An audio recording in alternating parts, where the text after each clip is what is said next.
Bun, acum a doilea tip este ăla somnorosul.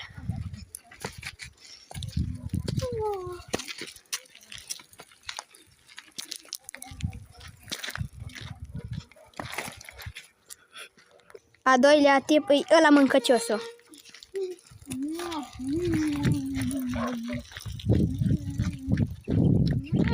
Du-te jos, du-te jos.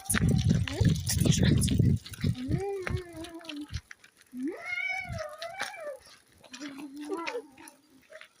Ăla forțoc, ăla care face sală. Hai. Taci, taci.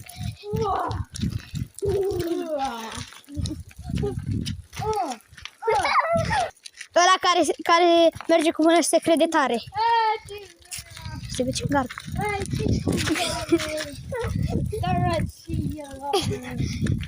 Da, ăla poate să merg cu mână. Da. Ia. Vai din seama. Dar n-are nimic. Ăla care merge tot timpul în picioare.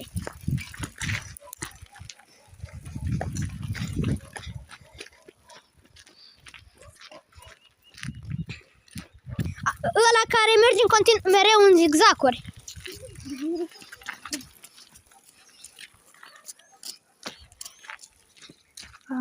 Ăla care pune mereu frână.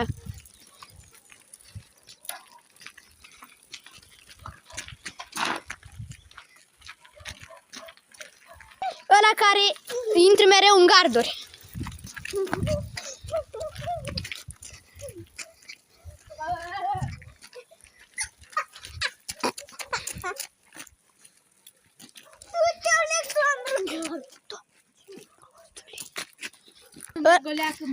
Ăla care merge un pic, se oprește, mai dă jos.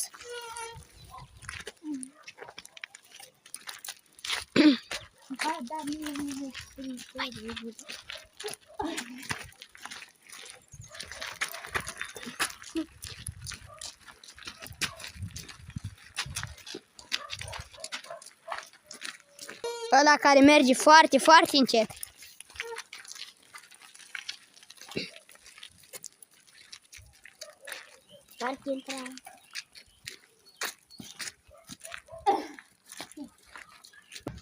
Așa, asta e finalul videoclipului. Am filmat aceste topuri cu verișoara mea Alexandra. Puteți să zici tu ceva?